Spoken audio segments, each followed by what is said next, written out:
کل عاشورے کا دن ہے، بڑی عظمتوں برکتوں کا دن ہے، اور عاشورے کا دن کیسا گزارے؟ سب سے پہلے حدیث شریف سنیں۔ اللہ کے حبیب فرماتے ہیں جو بندہ عاشورے کے دن کا روزہ رکھتا ہے اللہ اس کے زندگی کے سابقہ گناہوں کو معاف فرما دیتا ہے، سابقہ گناہ معاف ہو جاتی ہے۔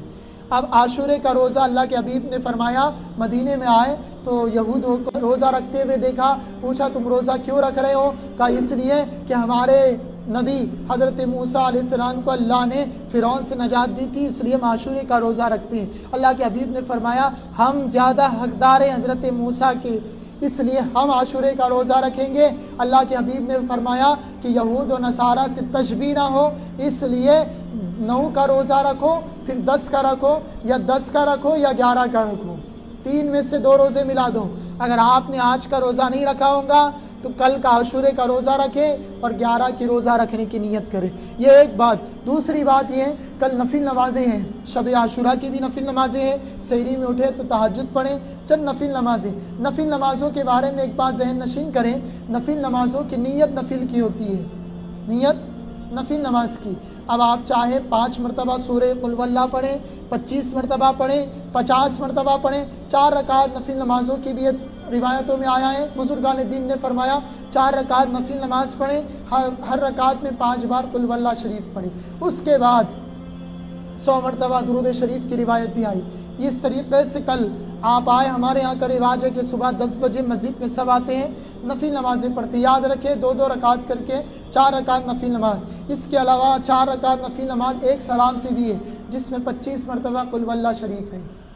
پھر سبح قدوس ربنا ورب الملائکۃ والروح، یہ تسبیح کا حکم دیا گیا، اس کو پڑھیں۔ یاد رکھیں کل صبح 10 بجے آپ خود آئے، کوئی بتانے والا نہیں رہیں گا، آپ آئیں، 4 رکعت نماز 2 رکعت کی نیت سے 5 مرتبہ قل واللہ شریف پڑھیں، پھر اس کے بعد 4 رکعت پڑھیں، 25 مرتبہ قل واللہ شریف ہر رکعت میں پڑھیں، پھر اس کے بعد 100 مرتبہ درود شریف کی تسبیح، 100 مرتبہ استغفر اللہ کی تسبیح اور سبح قدوس کا ورد کریں۔ بڑی فضیلتیں ہیں۔ عاشورے کا دن بڑی اہمیت کا دن ہے۔ اب عاشورے کا دن کیسے گزاریں؟ بزرگان دین نے فرمایا اس دن غسل کریں، بزرگان دین نے، اہل اللہ نے، صوفیہ اکرام نے، غسل کریں، بیری کے پتے لائیں، بیری جنت کا درخت ہے، بیری کے پتوں کو اوٹائیں پانی میں، اوٹا کر کے آپ غسل کریں، اپنے گھر کے بچے بوڑھے سب کو غسل کرائیں۔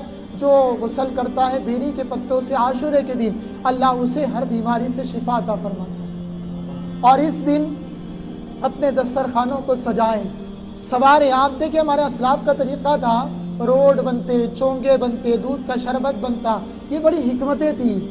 کس لیے؟ کیسی حکمتیں کہ فرمایا گیا جو کوئی عاشورے کے دن اپنے بال بچوں کے لیے دسترخوان میں فراخی رکھتا ہے اللہ تبارک و تعالیٰ اس کے رزق میں بے تحاشا برکتیں، خیر و برکت عطا کرتا ہے۔ کبھی اس کے گھر میں محتاجی نہیں آتی، بے روزگاری نہیں آتی، دسترخوان پر رزق کی کمی نہیں آتی۔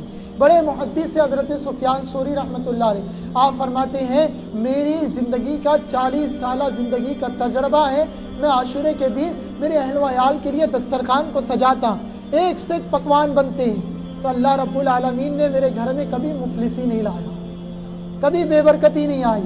تو یہ بڑی حکمتیں ہیں۔ ہم سمجھتے ہیں کوئی ایسی طریقہ ہوگا، چونگے بن گئے، روڈ بن گئے، شربت بن گیا، میٹھا بن گیا، نہیں، اس کے پیچھے بڑی حکمتیں عزیزان گرامی۔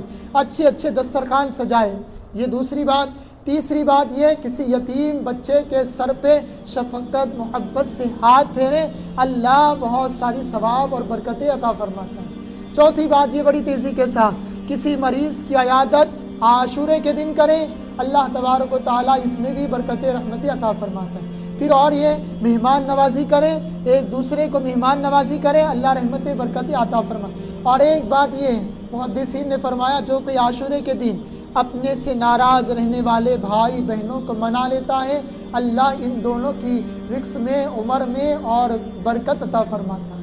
اپنے روٹھوں کو منانے کے لیے اللہ نے عاشورے کا دن، بڑی برکتیں رحمتوں کا دن ہے۔ کل کا دن بڑی عظمتوں کا دن ہے، صدقہ کرنے کا، خیرات کرنے کا، ہوا تو کسی یتیم کے سر پہ ہاتھ پھیرے، کوئی اگر غریب ہے اسے کپڑا پہنا دے، اللہ آپ کو بہت ساری نعمتیں برکتیں عطا فرماتا ہے۔